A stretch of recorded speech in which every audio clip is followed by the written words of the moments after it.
हर सरकार के सामने हमारे बुजुर्गों ने, युवा साथियों ने दरखास्त लगाई कि डॉक्टर भीमराव अम्बेडकर की जयंती, भगवान महर्षि वाल्मीकि की जयंती, संत कबीरदास जी की जयंती और संत गुरुनाथ जी महाराज की जयंती को सरकारी तौर पर बनाए। साथ ही किसी सरकार ने हमारे इस प्रस्ताव को मंजूरी नहीं दी। आज हम मंच पर बतौर एक राज्यसभा के जो बोल रहा हूं, डॉक्टर भीमराव अम्बेडकर के साथियों देन है, वो आज सभा प्रावधान नहीं करते तो किशन कुमार 35 साल लगातार विधानसभा चुनाव नहीं लड़ सकता। सम्मानित नागरिकगण, आप सबको मेरा सादर नमस्कार। सिटीजन मोर्चा न्यूज नेटवर्क में आज का विषय प्रधानमंत्री नरेंद्र मोदी के नेतृत्व में देश की वर्तमान भाजपा सरकार व मुख्यमंत्री मनोहर लाल खट्टर के नेतृत्व में हरियाणा प्रदेश की बीजेपी जेजेपी गठबंधन सरकार द्वारा अनुसूचित जाति व जनजाति वर्ग के लोगों के लिए किए गए अथवा किए जा रहे कल्याणकारी कार्यों से संबंधित है, जिनका खुलासा आज रविवार को जींद में आयोजित अपने नागरिक अभिनंदन कार्यक्रम में भाजपा के नवनिर्वाचित राज्यसभा सांसद कृष्णलाल पवार ने किया है। लेकिन यह सब जानने से पहले मेरा आपसे निवेदन है कि कृपया अपने इस सिटीजन मोर्चा न्यूज चैनल को सब्सक्राइब अवश्य कर लें। चलिए अब सीधा विषय पर आते हैं। आज जींद शहर में सफीदो रोड पर स्थित संत श्रोमणी गुरु रविदास धर्मशाला में doctor BR Ambedkar welfare society द्वारा भाजपा के नवनिर्वाचित राज्यसभा सांसद कृष्णलाल पवार का नागरिक अभिनंदन समारोह आयोजित किया गया। इससे पहले संस्था के सदस्यों एवं समाज के सैकड़ों लोग राज्यसभा सांसद कृष्णलाल पवार को विश्राम गृह से खुली जीप में सवार करके मोटरसाइकिलों के काफिले के साथ डॉक्टर BR अम्बेडकर चौक पर पहुंचे। यहां पर स्थित डॉक्टर BR अम्बेडकर की प्रतिमा पर पुष्प अर्पित करने के बाद यह काफिला सफीदो रोड से होते हुए गुरु रविदास धर्मशाला में पहुंचा, जहां पर संस्था के प्रधान राजेश पहलवान समेत अनेक लोगों ने फूल मालाओं, पगड़ियों आदि से सांसद का गर्मजोशी से स्वागत किया गया। जींद के विधायक डॉक्टर कृष्ण मिड्डा, भाजपा जिला अध्यक्ष राजकुमार मौर्य, जिला महामंत्री डॉक्टर राज सैनी, नगर परिषद chairperson doctor Anuradha Saini, doctor OP पहल, जसमेर रजाना, धर्मपाल सीमार, जितेंद्र अहलावत, दलबीर सिंह, वजीर सिंह, अशोक कुमार आदि प्रमुख रूप से इस दौरान मौजूद रहे। यहीं अपने संबोधन में राज्यसभा सांसद कृष्णलाल पवार ने दावा करते हुए कहा कि भाजपा ने महापुरुषों का सही मायनों में मान सम्मान बढ़ाने का काम किया है। चाहे वो पूर्व प्रधानमंत्री अटल बिहारी वाजपेयी के शासनकाल में बाबा साहब डॉक्टर BR अम्बेडकर को भारत रत्न की उपाधि देने की बात हो, या फिर वर्तमान में प्रधानमंत्री नरेंद्र मोदी व मुख्यमंत्री मनोहर लाल के नेतृत्व में सभी महापुरुषों की सरकारी स्तर पर जयंती मनाने व उनके बताए मार्ग पर चलने की बात हो। लेकिन पूर्व की सरकारों ने महापुरुषों के नाम पर खासकर वंचित वर्ग के वोट हथियाने का काम किया। अब समय आ गया है, हमें अपने प्राय की पहचान करनी होगी। भाजपा सरकार हर वंचित व्यक्ति का जीवन स्तर ऊंचा उठाने का काम कर रही है। प्रधानमंत्री आवास योजना, छात्रवृत्ति योजना, छात्राओं को परिवहन सुविधा, उज्ज्वला योजना समेत ऐसी अनेकों योजनाएं हैं जिनकी बदौलत सीधे तौर पर गरीब व्यक्ति को लाभ पहुंच रहा है। प्रमोशन में आरक्षण, बैकलॉग आदि पुरानी मांगों को जल्द ही अमली जामा पहनाया जा रहा है। अनुसूचित जाति व जनजाति के लोगों का जो मान सम्मान भाजपा सरकार द्वारा किया जा रहा है, वह पहले किसी भी अन्य पार्टी की सरकार द्वारा नहीं किया गया। राज्यसभा सांसद कृष्णलाल पवार ने प्रधानमंत्री नरेंद्र मोदी व मुख्यमंत्री मनोहर लाल खट्टर का नाम लेते हुए और भी बहुत सी बातें बताई हैं। सुनिए खुद उन्हीं की जुबानी। लेकिन इससे पहले एक बार फिर मेरा आपसे निवेदन है कि कृपया अपने इस सिटीजन मोर्चा न्यूज चैनल को सब्सक्राइब, लाइक व शेयर अवश्य करें। अगली आवाज राज्यसभा सांसद कृष्णलाल पवार की। डॉक्टर भीमराव अम्बेडकर के चरणों में नमन करता हूं। हमारे सामने चित्र लगे भगवान महर्षि वाल्मीकि के चरणों में नमन करता हूं। संत गुरुदास जी महाराज के चरणों में नमन करता हूँ। संत कबीरदास जी के चरणों में मैं नमन करता हूँ। और आज सर्व अनुसूचित जाति समाज की तरफ से मेरे से छोटे से कार्यकर्ता को भाई को जो देश के प्रधानमंत्री नरेंद्र मोदी जी ने, राष्ट्रीय अध्यक्ष जेपी नड्डा जी ने, अमित शाह जी ने और विशेष तौर से हरियाणा प्रदेश के मुख्यमंत्री मनोहर लाल जी ने, ओम प्रकाश धनखड़, केंद्रीय नेतृत्व और संगठन, हरियाणा प्रदेश नेतृत्व और संगठन, जो सर्व अनुसूचित जाति समाज को जो सम्मान दिया है, मैं सभी नेताओं का मैं पूरे हरियाणा के सर्व अनुसूचित जाति समाज की तरफ से बहुत बहुत धन्यवाद करता हूँ। आज के समारोह में मेरे अजीज और दूसरी बार विधानसभा में बहुत मजबूती से प्रतिनिधि करने वाले मेरे अजीज किशन मीणा जी, बहुत ही सम्मानित राजू मोदी हमारे जिला अध्यक्ष चले गए और सफेदों का कार्यक्रम था, मेरे बड़े भाई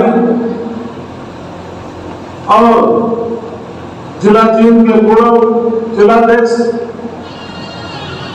डॉक्टर पहल जी, मैं उनका बहुत बहुत धन्यवाद करता हूँ। हमारे राज सैनिक जी जिन्होंने भी संबोधन किया और मेरे छोटे भाई समाज की हर लड़ाई में अगली पंक्ति में खड़े होकर आगे चलने वाले राजेश बेलवाल जी,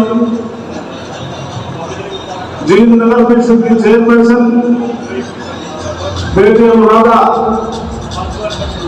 जो चेयरपर्सन होने का स्वागत करता हूँ। नैनपाल सिहाग जी, जो हमारे समाज में सर्विस में रहते हुए भी आवाज उठाते हैं। हमारे डॉक्टर हमारे जोरा सिंह जी, जो वरिष्ठ कार्यकर्ता हैं। बलवंत सिंह जी, एससी मोर्चा के जिलाध्यक्ष, अब हमारी बेटी ने नगर पार्षद का चुनाव जीता है। मुदगिल जी, संजय धवन जी, केशव तिवारी जी, बलराम पांचाल जी, जसमेर रजाना जी और बहुत ही सम्मानित सूरजमल गिलोई, तो मेरे एससी मोर्चा के प्रदेश के वाइस प्रेसिडेंट हैं। मेरे को राजस्व में जाने के बाद पहला प्रोग्राम रोहतक में तय हुआ और 3 तारीख को रोहतक में कार्यक्रम के सदस्य ने कुर्सी लगा रखी थी। कम से कम 2,500-3 हजार हमारी माताएं बहनें और बुद्धिजीवी लोग उस कार्यक्रम में, मैं उनका स्वागत करता हूँ। बहुत ही सम्मानित मेरे साथ में नौकरी की कृष्ण भागवत जी, जो रिटायर्ड एससी है, 12 साल पहले मैंने थर्मल में नौकरी की, तो भागवत साहब में इकट्ठे थर्मल प्लांट के अंदर थे। भाई बलबीर सिंह जी और सम्मानित मंच जसवीर सिंह जी नाम दिया था। जसवीर सिंह जी, बहुत ही रामेश्वर जी, बहुत ही इस कार्यक्रम में पितादल बुजुर्गों, नौजवान साथियों, माता बहनों, जो प्यारे बच्चों, पत्रकार साहब साथी, आज जींद में सभी संस्थाओं की तरफ से आप जो सम्मान आपने मेरे छोटे से कार्यकर्ता को दिया है, मैं पूरे जींद का सभी संस्थाओं का मैं बहुत बहुत धन्यवाद करता हूं। तो साथियों, मेरे से पहले बोलने वाले वक्ताओं ने भाई राजेश ने बड़े विस्तार से आपसे कहा, हमें सम्मान की आवश्यकता है, काम की आवश्यकता है। तो इसलिए जो नेता, जो पार्टी प्रजातंत्र में तय है, देश को चलाने के लिए पॉलिटिकल पार्टी चुनाव लड़ती है, देश और प्रदेश को चलाती है। देश और प्रदेश को तो समाज को सम्मान दे, तो हमारा भी नैतिक फर्ज है, हमें उस पार्टी का, उस नेता का सम्मान करना चाहिए। मैं आपको कुछ अतीत में ले जाना चाहता हूं। 1947 में देश आजाद हुआ, 66 में हरियाणा बना था। हमारे दादा परदादा, हमारे युवा पीढ़ी, अनेकों सरकार देश और प्रदेश में है। हर सरकार के सामने हमारे बुजुर्गों ने, युवा साथियों ने दरखास्त लगाई कि डॉक्टर भीमराव अम्बेडकर की जयंती, भगवान महर्षि वाल्मीकि की जयंती, संत कबीरदास जी की जयंती और संत गुरुनाथ जी महाराज की जयंती को सरकारी तौर पर बनाए। साथियों, किसी सरकार ने हमारे इस प्रस्ताव को मंजूरी नहीं दी। 2014 में जब माननीय मनोहर लाल मुख्यमंत्री हरियाणा प्रदेश बने, आप सब के आशीर्वाद से, संगठन के आशीर्वाद से मैं कैबिनेट मिनिस्टर था। फरीदाबाद शुरू में हमारी मीटिंग थी विधायक दल की। हम सभी ऐसे समाज के सभी विधायक इकट्ठे होकर के माननीय मनोहर लाल जी के कमरे में गए। जब जाकर हमने यह बात रखी, साथियों 1 मिनट से पहले मुख्यमंत्री ने कहा इन संतों की, गुरुओं की जयंती सरकारी तौर पर बनेगी और हरियाणा सरकार की तरफ से साथियों नोटिफिकेशन जारी किया और जयंती मनाने के लिए पैसे का प्रावधान किया।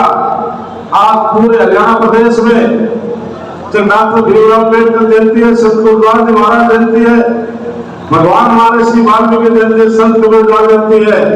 आज माननीय मुख्यमंत्री जी सरकारी खर्चे पर और पूरे प्रदेश के लोगों को बुलाकर के गुरुओं के, संतों की जयंती मनाते हैं। साथियों, इससे बड़ी वाले में खुशी की बात हो नहीं सकती। और इस बात का उदाहरण है 2015 में पानीपत में मैंने संत गुरुनाथ जी महाराज की जयंती के लिए पूरे प्रदेश में आह्वान किया था और माननीय मुख्यमंत्री को बुलाया। 1 लाख से भी ज्यादा लोग हरियाणा प्रदेश से आए थे। यमुनानगर में डॉक्टर भीमराव अम्बेडकर ने जयंती मनाई, लाखों लोग वहां भी पहुंचे थे। भगवान महर्षि वाल्मीकि की जयंती हमने जींद में मनाई, लाखों लोग यहां पहुंचे थे।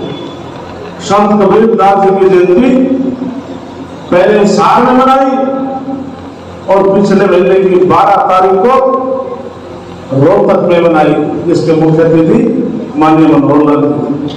तो साथियों, जितना सम्मान भारतीय जनता पार्टी हमारे नेताओं को दिया है, हमारे महर्षियों को दिया है, योद्धाओं को दिया है, आज हम मंच पर बतौर एक राज्यसभा के जो बहन डॉक्टर भीमराव अम्बेडकर के साथियों देन है, वो आरक्षण का प्रावधान नहीं करते तो किशन कुमार 35 साल लगातार विधानसभा चुनाव नहीं लड़ सकता। और आज राज्यसभा में उनके बनाए गए कानून के तहत आज मैं बोल रहा हूं। और साथियों, डॉक्टर भीमराव अम्बेडकर का जो सम्मान किसी पार्टी ने किया है, किसी नेता ने किया है, तो स्वर्गीय अटल बिहारी वाजपेयी और देश के प्रधानमंत्री नरेंद्र मोदी ने किया। क्योंकि शुरू से आवाज हमारे सर्व समाज की तरफ से थी कि डॉक्टर भीमराव अम्बेडकर को भारत रत्न दिया जाए। साथियों, अतीत में लगभग विशेष एक पार्टी का राज रहा, जब उनकी मृत्यु हो जाती है तो दिल्ली में उनका संस्कार भी नहीं करने दिया था, बॉम्बे में जाकर संस्कार करना पड़ा था। लेकिन जो अटल बिहारी वाजपेयी देश के प्रधानमंत्री बने, उन्होंने पार्लियामेंट में रेजोल्यूशन लेकर आए कि डॉक्टर भीमराव अम्बेडकर को भारत रत्न मिलना चाहिए साथियों, वो भारतीय जनता पार्टी ने किया। इसी प्रकार से देश के प्रधानमंत्री नरेंद्र मोदी जी ने आह्वान किया है कि 2022 तक देश में कोई ऐसा व्यक्ति नहीं बचेगा जिसके सर पे छत पक्की ना हो, पक्का मकान ना हो। और डॉक्टर नरेंद्र मोदी जी ने उस योजना का नाम भी डॉक्टर भीमराव अम्बेडकर आवास योजना रखा। तो कितना बड़ा सम्मान भारतीय जनता पार्टी साथियों हमारे योद्धाओं को और नेताओं को दे। हमारे महर्षि जिन्होंने हमें रास्ता दिखाया, उस रास्ते में चलकर सरल समाज साथियों आगे बढ़ रहा है।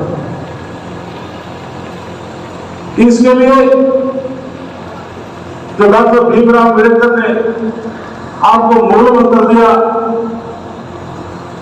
शिक्षित बनो, संगठित हो, संघर्ष करो। इसके लिए साथियों में सर्व अनुसूचित जाति समाज के भाइयों से, बहनों से, माताओं से अनुरोध करता हूं कि इस देश की, प्रदेश की का जो शिक्षा स्तर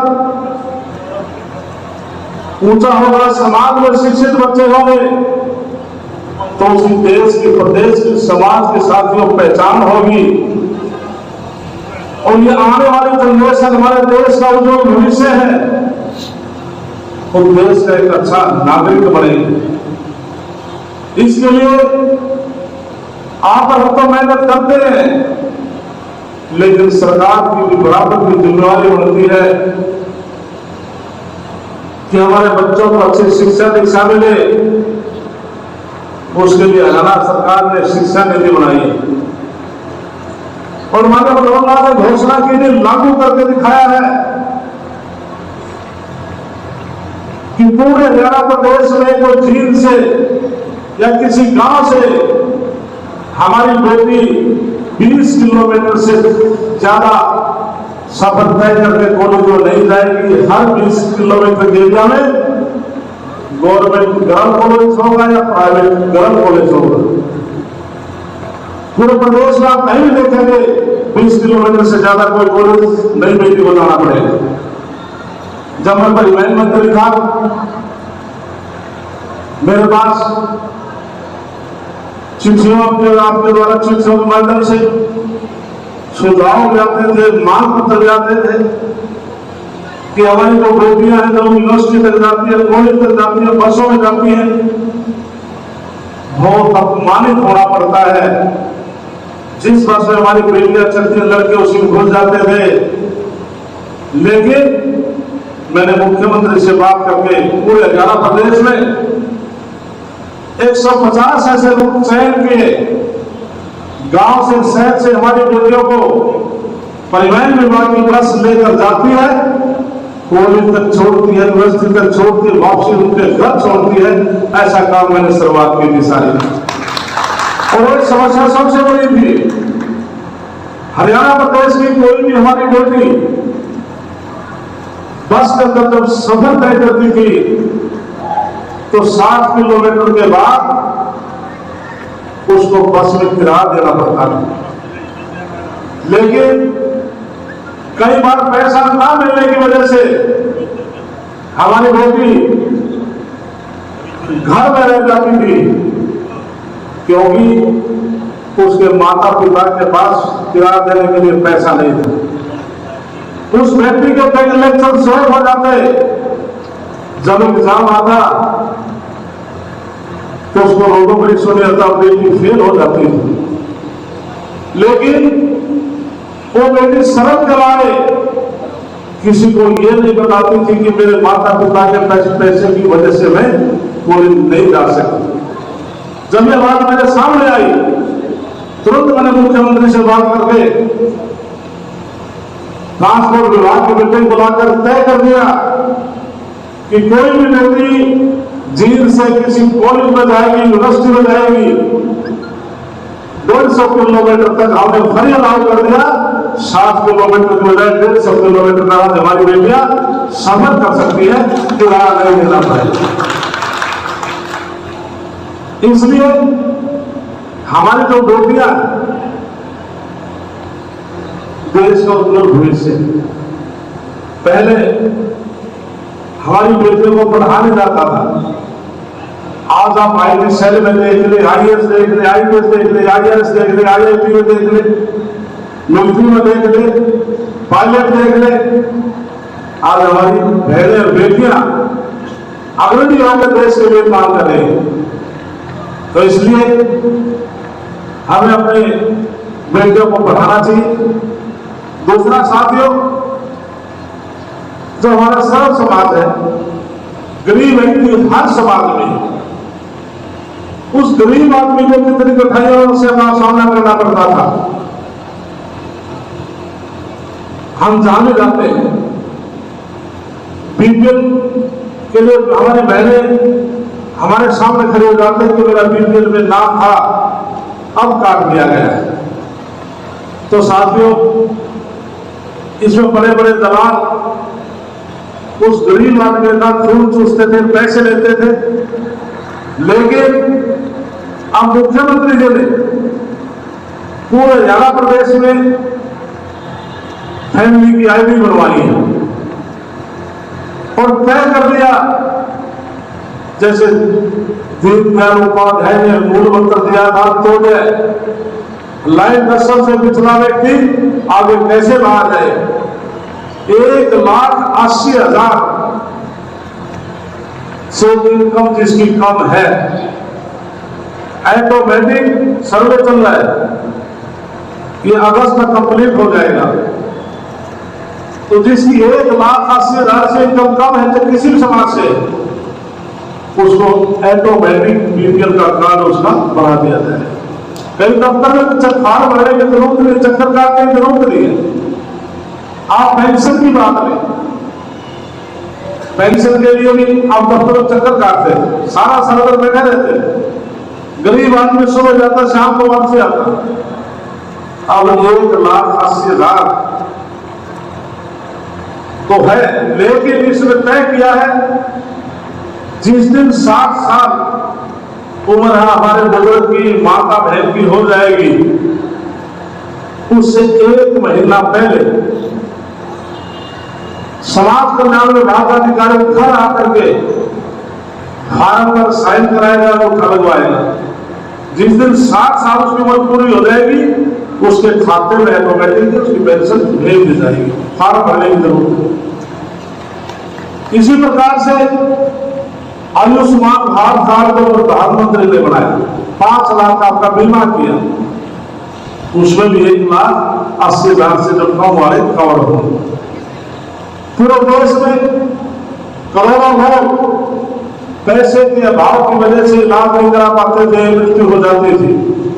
लेकिन आज उस कार्ड को लेकर, जिसके पास कार्ड है, आप पूरे हिंदुस्तान में प्राइवेट हॉस्पिटल में, सरकारी हॉस्पिटल में कहीं भी जाकर इलाज कराएं, 5 लाख रुपए तक आपका कोई पैसा नहीं लगेगा।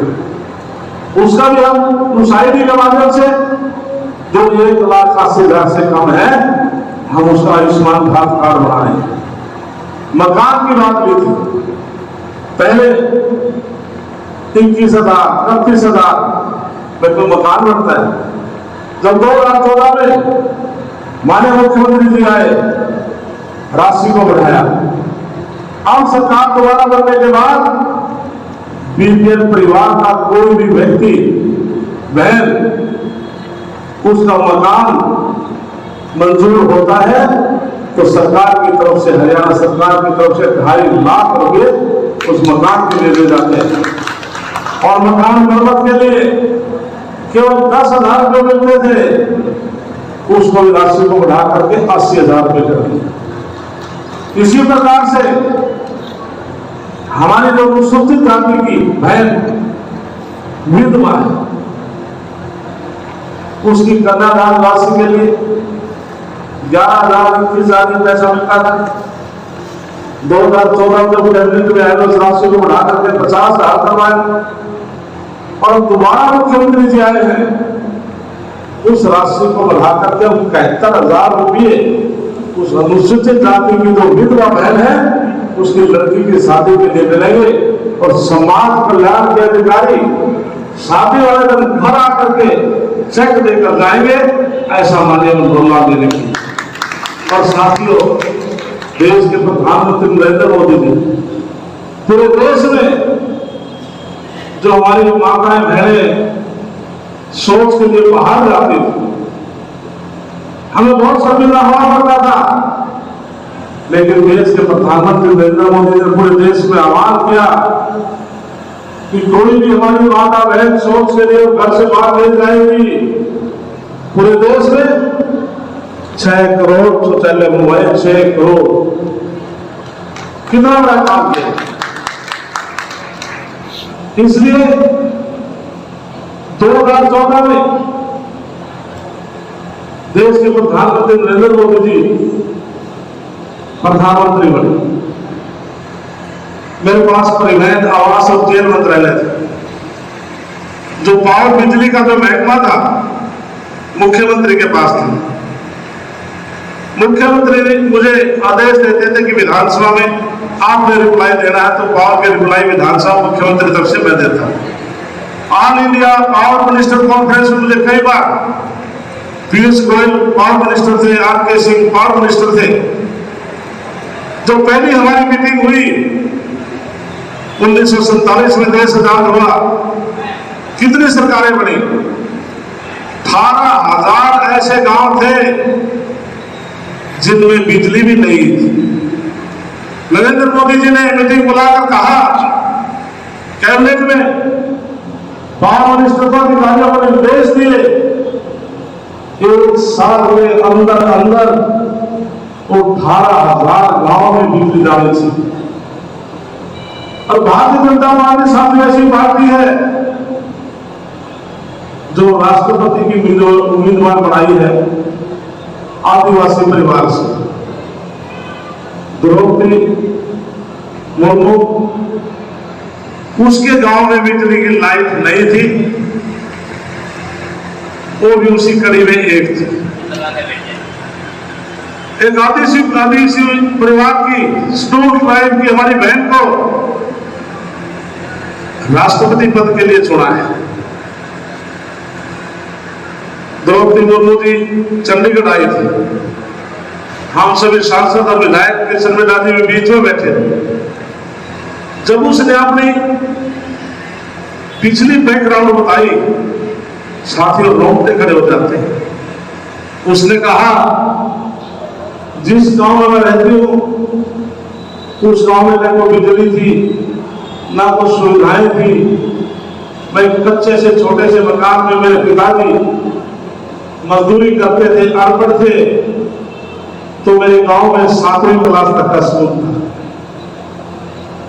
7 क्लास पास करने के बाद हमारी द्रौपदी मुर्मू ने मन बनाया कि मैं आगे बढ़ूं। परिवार में इतनी ताकत नहीं थी जिसको बात बढ़ा सके।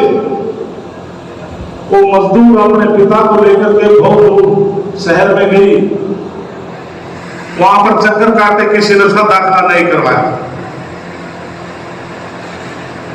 पहले साहब जैसे सीनियर आदमी किसी ने कहा कि आज एमएलए का प्रोग्राम है, आप उसमें चले जाइए। ये द्रौपदी खुद अपना सर्टिफिकेट लेकर, जैसे हमारा कार्यक्रम चल रहा है, बीच से आकर स्टेज पे आ गई। लेकिन एडमिशन हो जाता है, द्रौपदी मुर्मू जी कहती है, हम बहुत चिंतित हो गए, हमारे पास का जो पैसा है हम कोई मकान किराए पर ले लें या किसी होटल में ले लें। कोई दूर का रिश्तेदार था, वो उसके घर रहे, उनके पिताजी मजदूरी करते और महीने में जाकर कुछ पैसा उस परिवार को देते, कुछ खाने का सामान लेकर जाते। वो कहती है मेरे को केवल 10 रुपये खर्चा मिलता था महीने का, लेकिन जो वहां का जो 10 रुपए में गुजारा करती थी। इसलिए उसके बाद उसने बिजली बोर्ड में, सिंचाई विभाग में नौकरी की। उसके जो हस्बैंड थे थोड़ा पॉलिटिक्स में इंटरेस्ट रखते थे, उन्होंने समिति का चुनाव लड़ा दिया। उसके बाद एमएलए बनी, मंत्री बनी, गवर्नर थी और आज देश के प्रधानमंत्री नरेंद्र मोदी जेपी नड्डा जी ने एक एसटी समाज के हमारी बहन को राष्ट्रपति के पद पर ले जाकर साबित कर दिया कि पूरे देश में अनुसूचित जाति का समाज का कोई सम्मान है तो भारतीय जनता पार्टी के साथ ही हाथ में। देश की प्रथम महिला और देश की प्रथम महिला, और कोई लोग भी आ सकते थे। इसलिए साथियों, मैं आपको यह विश्वास दिलाता हूं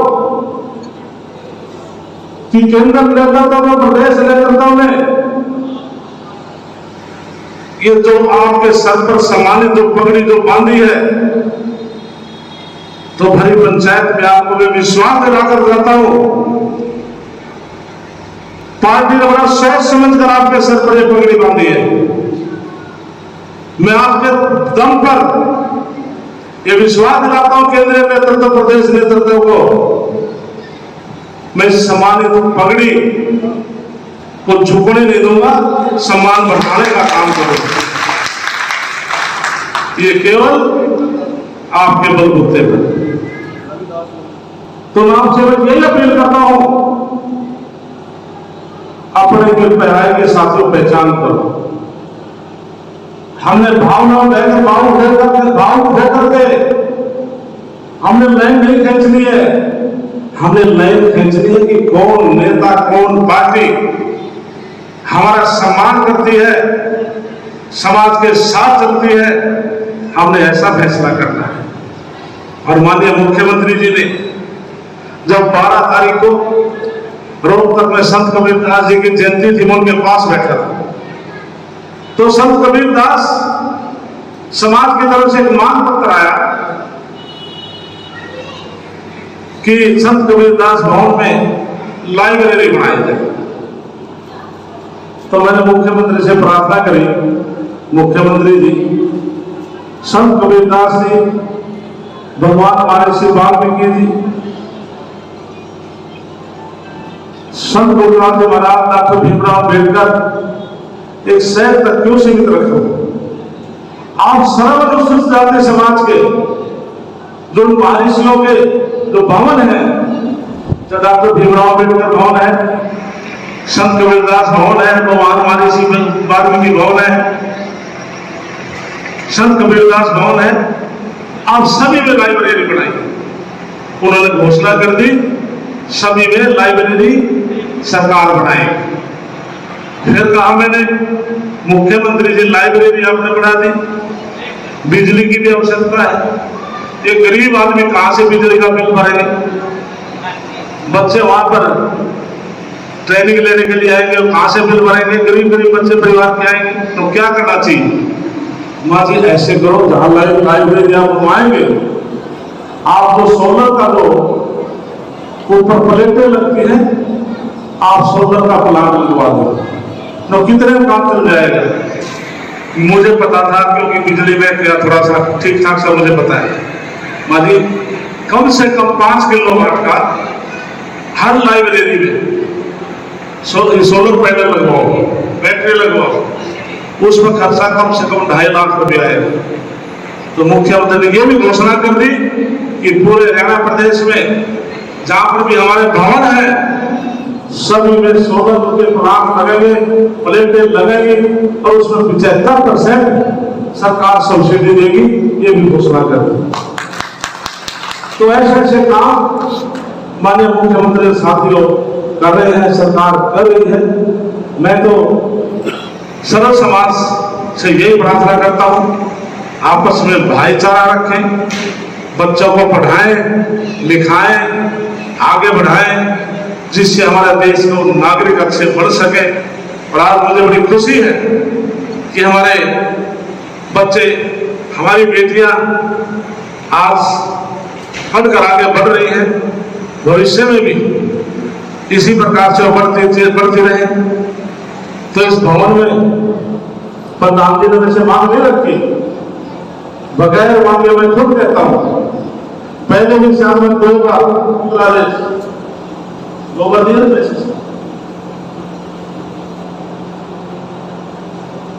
बार मैं 2 बार जब मंत्री था यहां पर आकर के इस भवन के लिए शायद 5-5 लाख की ग्रांट दे गया, परंतु आपने दोबारा फिर मेरे हाथ में कलम दे दी है, बड़ी कलम।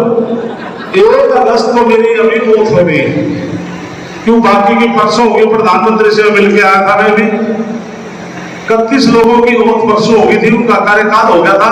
हमारे जो 2 सांसद हैं, हमारे कीर्ति के और मेरी, 1 अगस्त को उनका कार्यकाल पूरा होगा, तो हमारी 1 या 2 अगस्त को हमारी ओथ होगी पार्लियामेंट राज्यसभा। उसके बाद वो ग्रांट भी चालू हो जाएगी। ग्रांट चालू हो जाएगी, आपने कहने की जरूरत नहीं है, बगैर कहे आऊंगा और दे के जाऊंगा,